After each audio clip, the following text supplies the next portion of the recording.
പിതാവിൻ്റെയും പുത്രൻ്റെയും പരിശുദ്ധാത്മാവിൻ്റെയും നാമത്തിൽ ആമേൻ. ഹല്ലേലൂയ, ഹല്ലേലൂയ, ഹല്ലേലൂയ, ഹല്ലേലൂയ. യേശുവിൽ സ്നേഹമുള്ള പ്രിയപ്പെട്ട ദൈവമക്കളെ, ദൈവം നമ്മളെ ഓരോരുത്തരെയും അനുഗ്രഹിക്കുന്നത് നമുക്ക് വേണ്ടി മാത്രമല്ല, നമ്മെ അനുഗ്രഹിച്ച് അനുഗ്രഹത്തിൻ്റെ പാത്രങ്ങളാക്കി മാറ്റിയിട്ട് മറ്റുള്ളവരെ അനുഗ്രഹിക്കുന്ന ഉപകരണങ്ങളാക്കി അഭിഷേകം ചെയ്ത് ഉയർത്താൻ ആഗ്രഹിക്കുന്നുണ്ട്. ഓരോ വ്യക്തിയെയും ദൈവം അനുഗ്രഹിക്കുമ്പോൾ ദൈവത്തിന് ആ ഒരൊറ്റ വ്യക്തി മാത്രമല്ല ദൈവത്തിൻ്റെ മുമ്പിലുള്ളത്. ആ വ്യക്തിയിലൂടെ അനുഗ്രഹിക്കപ്പെടേണ്ട ആയിരങ്ങൾ, പതിനായിരങ്ങൾ, ലക്ഷങ്ങൾ, കോടികൾ, അത് ദൈവത്തിൻ്റെ പദ്ധതിയുടെ ഭാഗമാണ്. പക്ഷെ ചില വ്യക്തികളെ സംബന്ധിച്ച് അവരനുഗ്രഹിക്കപ്പെട്ട് കഴിയുമ്പോൾ അനുഗ്രഹദാതാവിനെ മറക്കുന്നത് കൊണ്ട്, എന്തിനു വേണ്ടി അനുഗ്രഹം നൽകപ്പെട്ടു എന്നുള്ള കാര്യം മറക്കുന്നത് കൊണ്ട് പലർക്കും അനുഗ്രഹത്തിൻ്റെ വിശുദ്ധ പാത്രങ്ങളായിട്ട് ജീവിക്കാൻ പറ്റുന്നില്ല. അവർ പരാജയപ്പെടുന്നു. തെരഞ്ഞെടുക്കപ്പെടുകയും അഭിഷേകം ചെയ്യപ്പെടുകയും ചെയ്ത പലരും ഇതുപോലെ അനുഗ്രഹത്തിൻ്റെ പാത്രങ്ങളായി മാറേണ്ടതിന് പകരം അവരുടെ സ്വാർത്ഥതയിൽ അഭിരമിച്ചതുകൊണ്ട്, സ്വാർത്ഥതയിൽ വ്യാപരിച്ചതുകൊണ്ട് അവരുടെ അനുഗ്രഹം നഷ്ടപ്പെട്ടു എന്ന് മാത്രമല്ല, ജീവിതം തകർന്നുപോയ ചില ചരിത്ര സംഭവങ്ങൾ ബൈബിളിൽ കാണാം. നിങ്ങളെ ഞാൻ ഉൽപ്പത്തി പുസ്തകത്തിൻ്റെ 13-ാം അധ്യായത്തിലേക്ക് ഒന്ന് കൊണ്ടുപോവുകയാണ്. 12-ാം അധ്യായത്തിൽ അബ്രാഹത്തെ ദൈവം വിളിച്ച ചരിത്രം വിവരിച്ചിട്ടുണ്ട്. 11-ാം അധ്യായത്തിൻ്റെ അവസാന ഭാഗത്ത് അബ്രാഹത്തിൻ്റെ കുടുംബ ചരിത്രത്തിൻ്റെ ചില മേഖലകൾ ചൂണ്ടിക്കാണിച്ചിട്ടുണ്ട്. അതെന്താന്ന് ചോദിച്ചാൽ, അബ്രാഹത്തിൻ്റെ അപ്പനായ തേരാഹ്, അബ്രാഹത്തിൻ്റെ സഹോദരങ്ങൾ ഹാരാൻ, നാഹോർ, ഹാരാൻ്റെ മക്കൾ മിൽക്ക, ലോത്ത് തുടങ്ങിയവരെ കുറിച്ചൊക്കെ പറയുന്നുണ്ട്.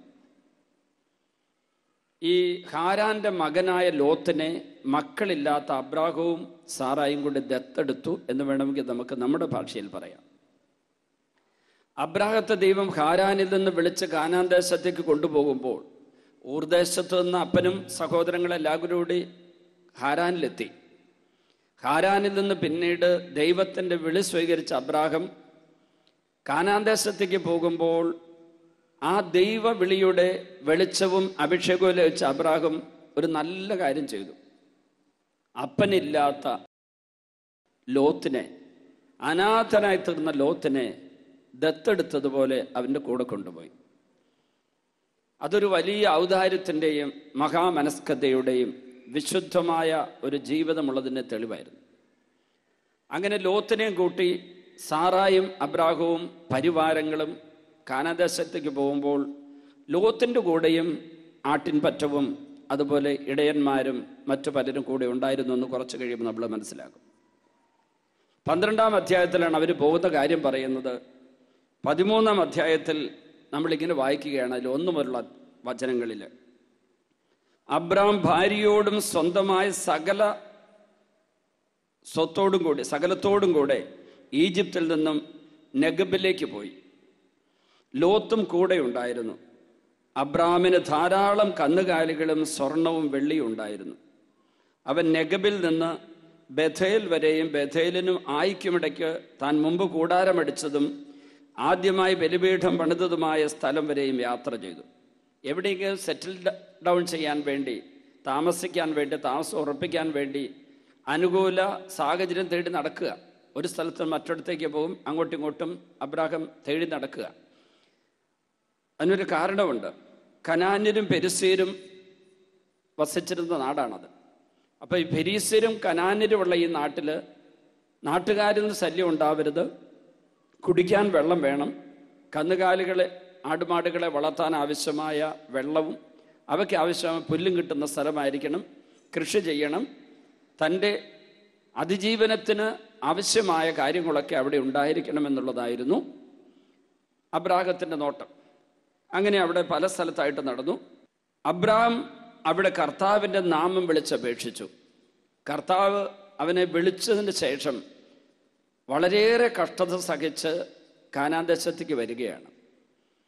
അവിടെ വന്നപ്പോൾ തന്നെ വിളിച്ച കർത്താവിനെ ഇവൻ വിളിച്ചപേക്ഷിക്കുകയാണ്. ദൈവം അവന് വിളി കൊടുത്തത് ഒരു ദൗത്യ നിർവഹണത്തിന്. അവൻ ദൈവത്തെ വിളിച്ചപേക്ഷിച്ചത് ദൗത്യ നിർവഹണത്തിന് ആവശ്യമായിട്ടുള്ള കൃപയാൽ നിറയാൻ വേണ്ടി.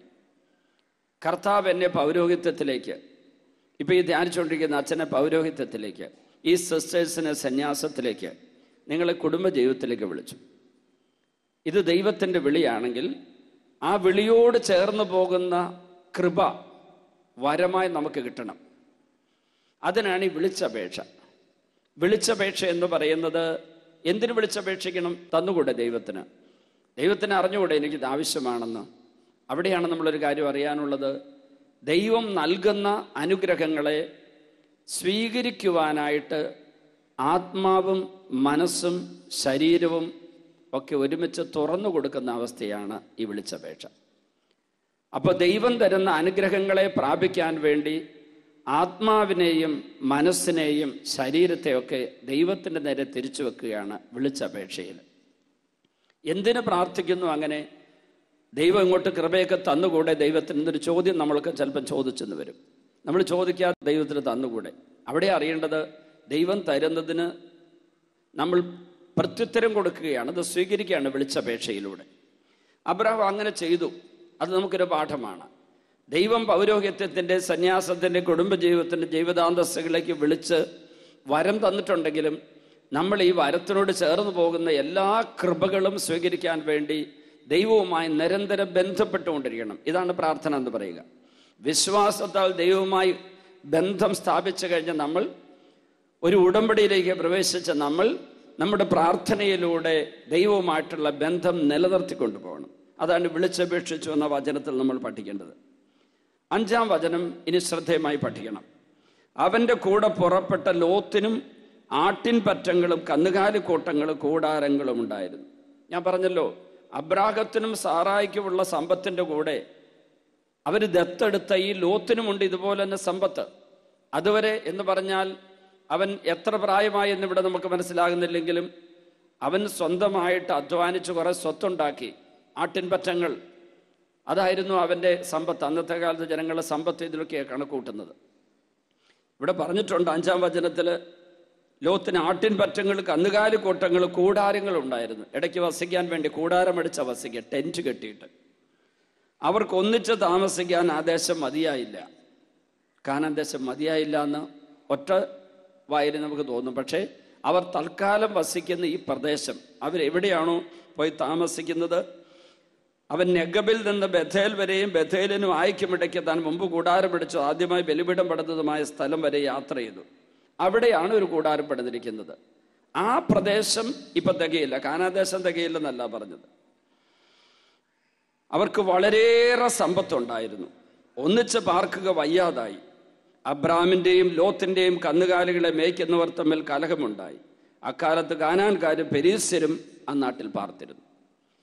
അപ്പോൾ ലോത്തിൻ്റെയും അബ്രാഹത്തിൻ്റെയും പരിവാരം, അവരുടെ സേവകര്, ജോലിക്കാര്, ഇടയന്മാര്, അവരൊന്നും ഇന്നത്തെ അർത്ഥത്തിൽ പൂർണ്ണമായ അബ്രാഹത്തിനെയും ലോത്തിനെയും പോലെ പൗരാവകാശമോ അധികാരങ്ങളൊന്നുമില്ല.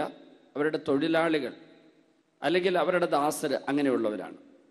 അങ്ങനെ വലിയൊരു സേവകരുടെ സമ്പത്തും ആടിൻ്റെ സമ്പത്തും കന്നുകാലികളുടെ സമ്പത്തുമൊക്കെയുള്ള അബ്രാഹത്തിൻ്റെയും ലോത്തിൻ്റെയും 2 കൂട്ടായ്മകൾ ഒരുമിച്ച് വസിക്കാൻ വയ്യാത്ത വിധം അത് വളർന്നു.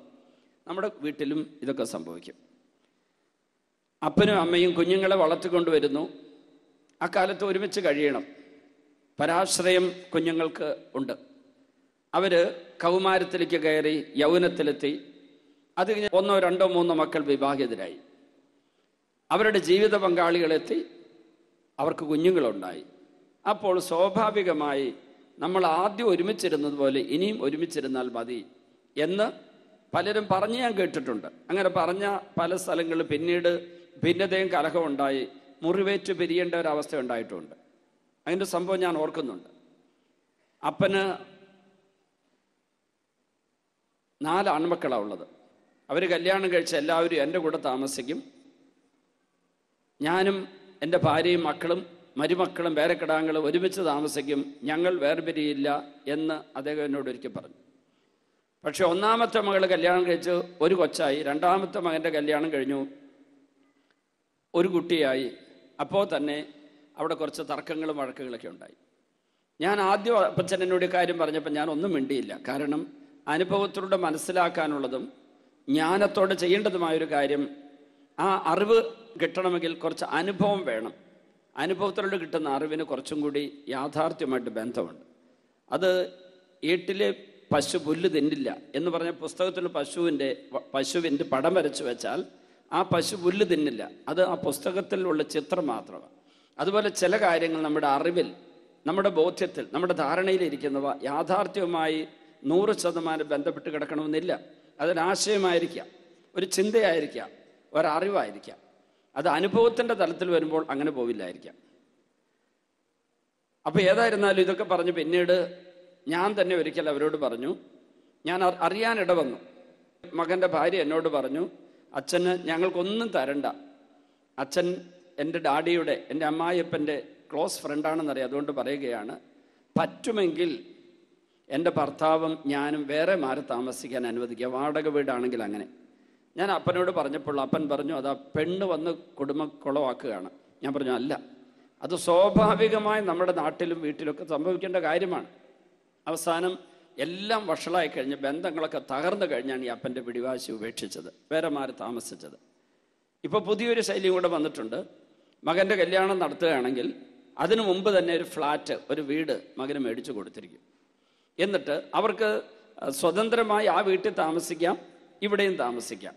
അങ്ങനെ വരുമ്പോൾ ആരും അറിയാതെ ഒരു അഭിപ്രായ വ്യത്യാസമോ ഭിന്നതയോ അസ്വസ്ഥയോ വന്നാൽ, ഒരുമിച്ച് പോകാത്തൊരു ബുദ്ധിമുട്ട് വന്നാൽ, ഒരു പ്രശ്നം ഉണ്ടാക്കാതെ വളരെ എളുപ്പത്തിൽ ആ വീട്ടിലേക്ക് മാറാമല്ലോ.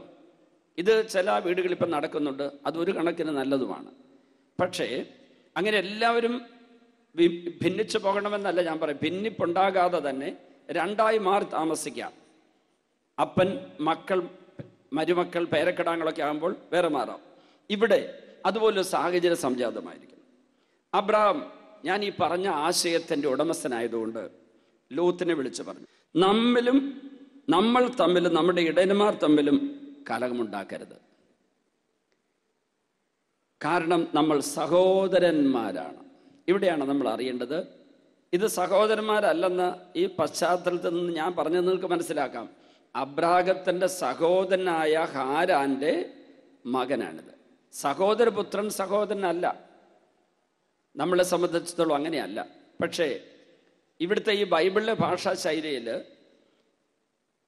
സഹോദരൻ എന്ന് പറഞ്ഞാൽ അതിനർത്ഥം നമ്മൾ വിചാരിക്കുന്ന ഒരപ്പൻ്റെ അമ്മയുടെയും മക്കൾ എന്ന അർത്ഥത്തിൽ മാത്രമല്ല, കസിൻസിനെയും സഹോദരങ്ങൾ എന്ന് വിളിക്കും. ആ അർത്ഥത്തിലാണ് യേശുവിൻ്റെ സഹോദരന്മാർ എന്ന പുതിയ നിയമത്തിൽ നമ്മൾ വായിക്കുന്നത്. അത് കസിൻസാണ്, മാതാവിൻ്റെ ഔസപിതാവിൻ്റെ ബന്ധുക്കൾ. ആ യേശുവിൻ്റെ കസിൻസിനെയാണ് ഇവിടെ സഹോദരന്മാരെന്ന് പറയുന്നത്. നമ്മൾ തമ്മിൽ സഹോദരന്മാരാണ്. നമ്മൾ തമ്മിലും നമ്മുടെ ഇടയന്മാർ തമ്മിൽ കലഹമുണ്ടാക്കരുത്. ഒരു സമാധാനപ്രിയനും സൽസ്വഭാവിയും അഭിഷേകമുള്ളവനുമായ അബ്രാഹം, ദൈവത്തിൻ്റെ വിളിയുടെ അഭിഷേകം കിട്ടിയവൻ അബ്രാഹം ഒരു നല്ല നിർദ്ദേശം കൊടുത്തു. ഇതാ, ഈ ദേശമെല്ലാം നിന്റെ കൺമുമ്പിലുണ്ടല്ലോ, എന്നെ പിരിഞ്ഞു പോവുക.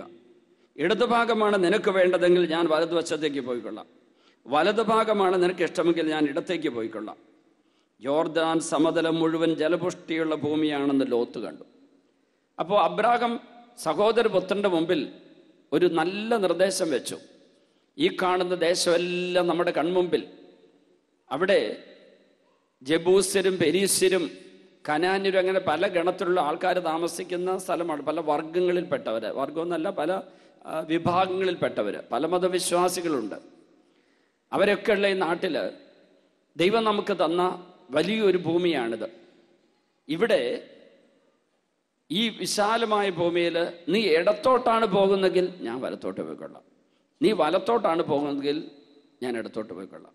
അവിടെ ശ്രദ്ധിക്കണേ, അന്നത്തെ കാലത്തും പിന്നീടും എപ്പോഴും ഇങ്ങനെ ഒരു വിഭജനത്തിൻ്റെ, ഒരു ഷെയറിങ്ങിൻ്റെ, ഒരു പങ്കുവെപ്പിൻ്റെ അവസ്ഥ വന്നാൽ അതിൽ ആദ്യം തീരുമാനമെടുക്കാനുള്ള അവകാശം ജന്മാവകാശമായി കിട്ടിയിരിക്കുന്ന മൂത്തയാൾക്കാണ്.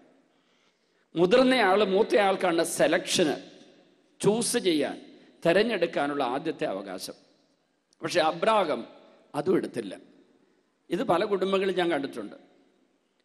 3 സഹോദരങ്ങൾ ഒരു വീട്ടിൽ ഭയങ്കര അടിയും വഴക്കമായി സ്വത്ത് തർക്കത്തിൽ. അപ്പൻ മരിച്ചുപോയി, അമ്മയും മരിച്ചുപോയി. ജ്യേഷ്ഠനാണ് അപ്പൻ്റെ അമ്മയുടെ സ്ഥാനത്ത്. അപ്പോൾ ഇവർ 3 പേരും കേരളത്തിന് പുറത്ത് പല സ്ഥലത്തും ബിസിനസ് ഉള്ളവരാണ്. കേരളത്തിന് പുറത്തെന്ന് പറഞ്ഞാൽ കേരളത്തിൽ അവർക്ക് ബിസിനസ് ഇല്ല. അപ്പോൾ കയറ്റുമതിയൊക്കെ ഉണ്ട്, അവർക്ക് എക്സ്പോർട്ടുണ്ട്, ചില കാര്യങ്ങൾ ഇമ്പോർട്ടും ചെയ്യുന്നുണ്ട്. ഈ ഭിന്നത പരിഹരിക്കാൻ ജ്യേഷ്ഠൻ്റെ ഭാര്യയും കൂട്ടി എന്നെ കാണാൻ വന്നു. ഞാൻ പറഞ്ഞു,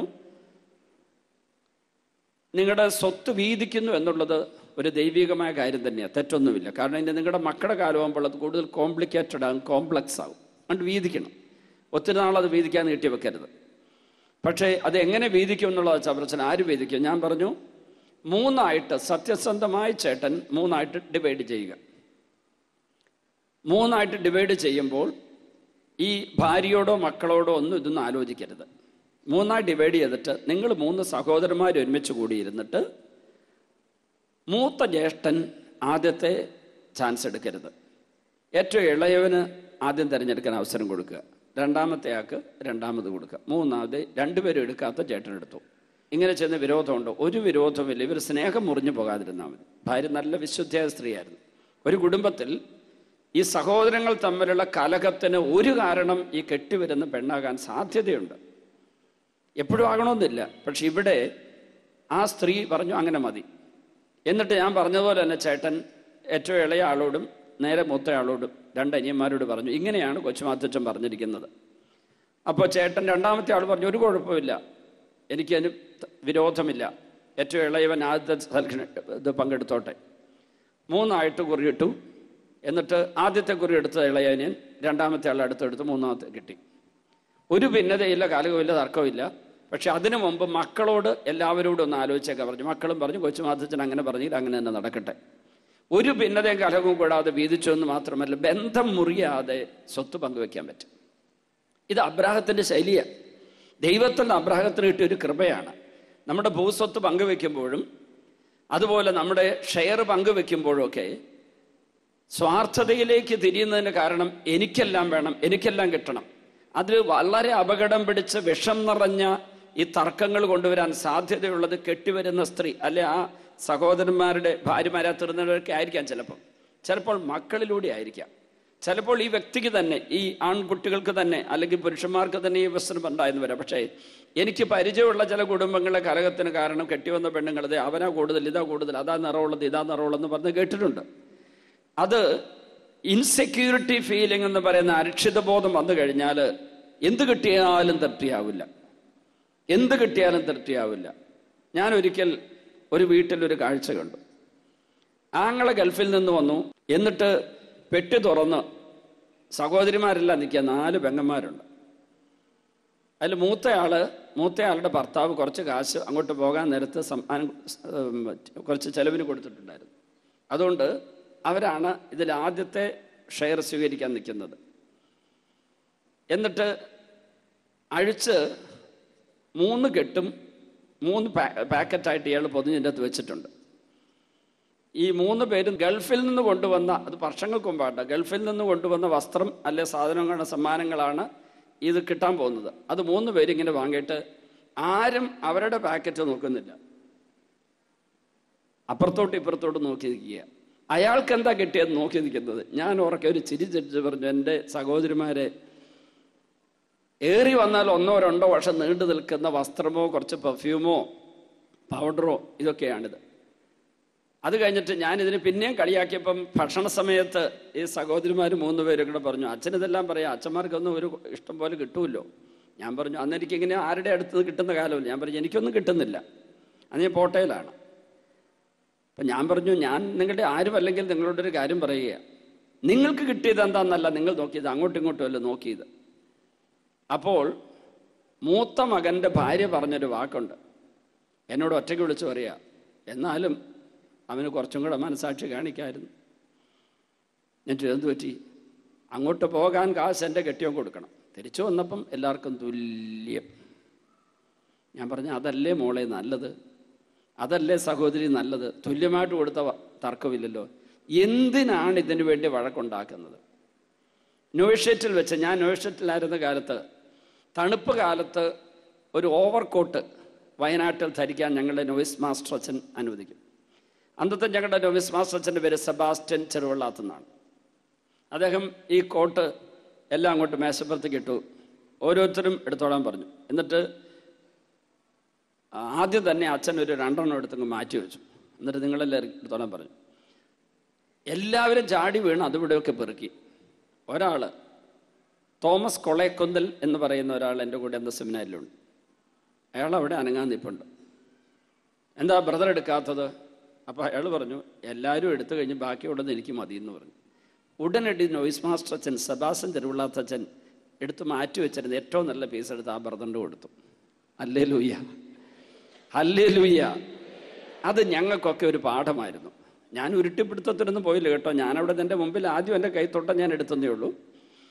പക്ഷേ ഏറ്റവും ആദ്യം ഏറ്റവും നല്ലത് തപ്പി എടുത്ത ആളുടെ ഈ കോട്ടിൻ്റെ ഒരു പ്രത്യേകത, വിദേശത്ത് നിന്ന് വന്നപ്പോൾ കിട്ടിയ കോട്ട് അവിടെ ഉണ്ടായിരുന്നത് പഴയതൊക്കെയാണ് എടുത്തിട്ടിരിക്കുന്നത്, തണുപ്പ് കയറ്റാനുള്ളതാണ്.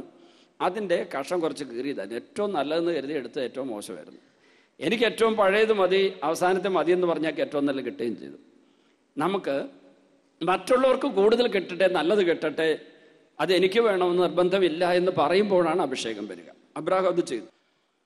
ജോർദാൻ സമതലം മുഴുവൻ ജലപുഷ്ടിയുള്ള ഭൂമിയാണെന്ന് ലോത്ത് കണ്ടു. അത് കർത്താവിൻ്റെ തോട്ടം പോലെയും സോവാറിന് നേരെയുള്ള ഈജിപ്തിലെ മണ്ണ് പോലെയുമായിരുന്നു. കർത്താവ് സോദോമും ഗൊമോറയും നശിപ്പിക്കുന്നതിന് മുമ്പുള്ള അവസ്ഥയായിരുന്നു അത്.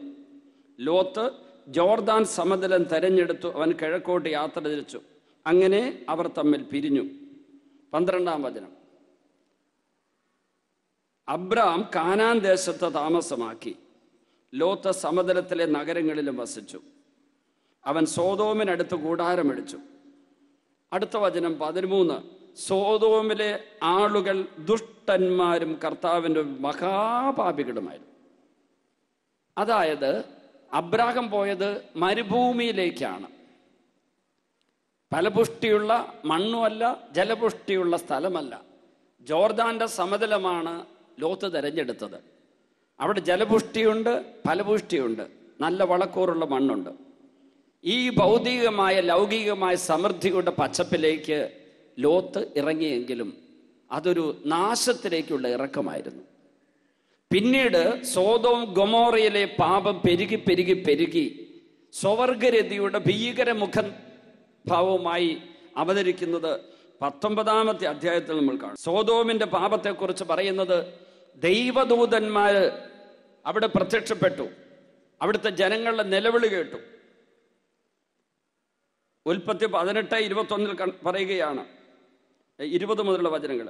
കർത്താവ് പറഞ്ഞു, സോദോമിനും ഗൊമോറയ്ക്കുമെതിരെയുള്ള മുറവിളി വളരെ വലുതാണ്. അവരുടെ പാപം ഗുരുതരമാണ്. അതിനാൽ അവരുടെ പ്രവൃത്തികൾ എൻ്റെ സന്നിധിയിൽ എത്തിയിട്ടുള്ള വിലാപങ്ങളെ സാധൂകരിക്കുമോ ഇല്ലയോ എന്നറിയാൻ ഞാൻ അവിടം വരെ പോവുകയാണ്. എന്നിട്ട് ആ ദേശത്തെ നശിപ്പിക്കാൻ വേണ്ടി അബ്രാഹത്തോട് ദൈവം പറയുക. ദൈവത്തിൻ്റെ ദൂതന്മാർ അങ്ങോട്ട് ചെന്നു.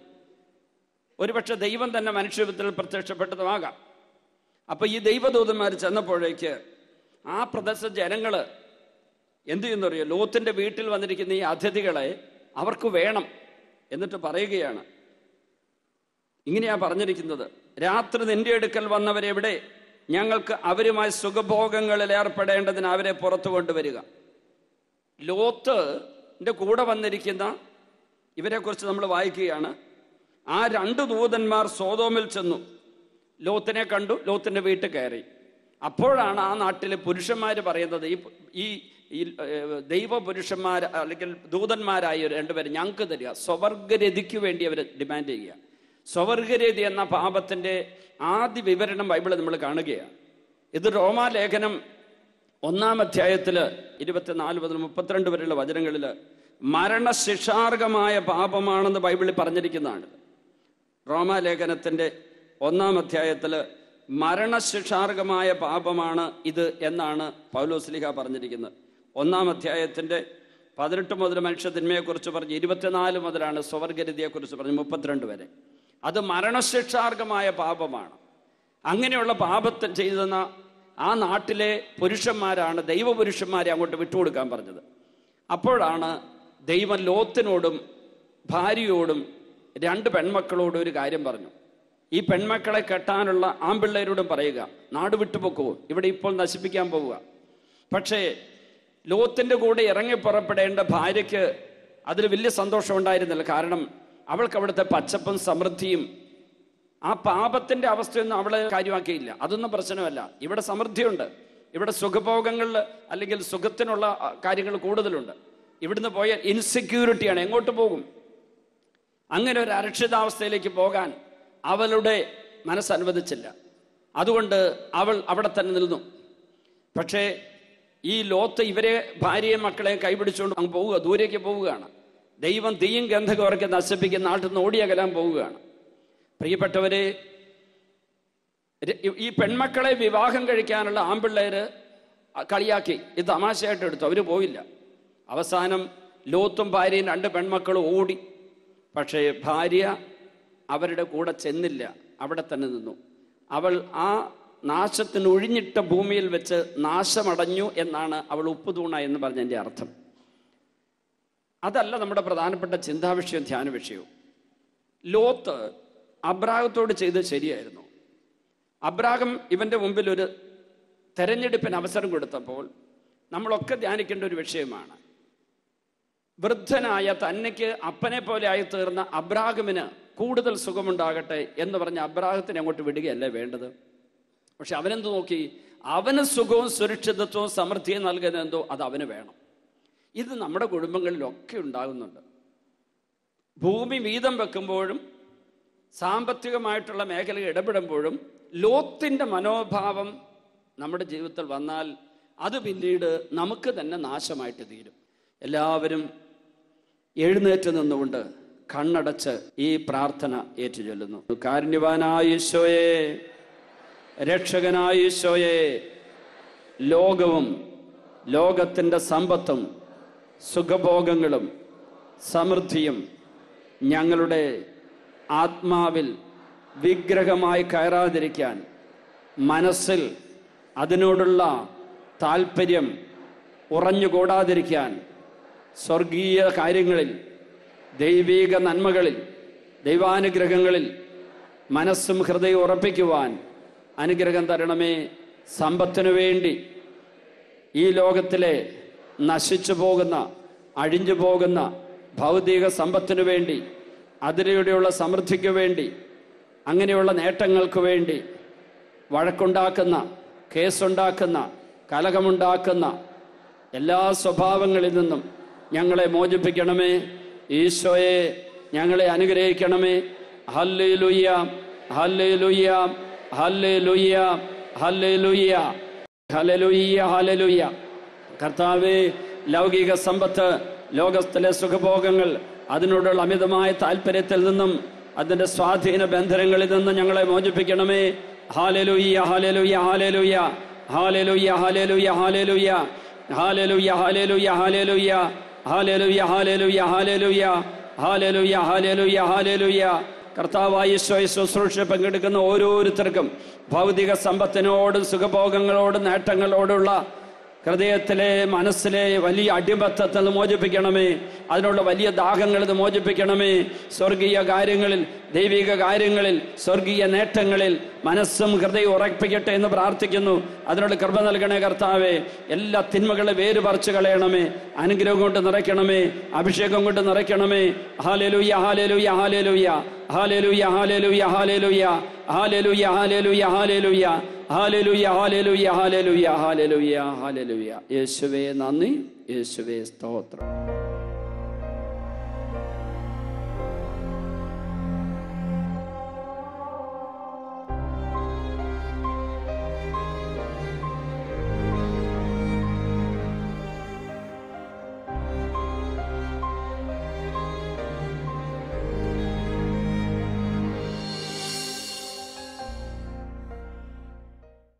വിശദ വിവരങ്ങൾക്ക് director, divine vision, divine retreat centre, Muringoor, Chalakudy 680316, Kerala. South India. Telephone 0091 480 270 8098, 0091 480 270 2613. Fax 0091 480 270 8097. Email mail.divinetv@gmail.com. Website www.drcm.org.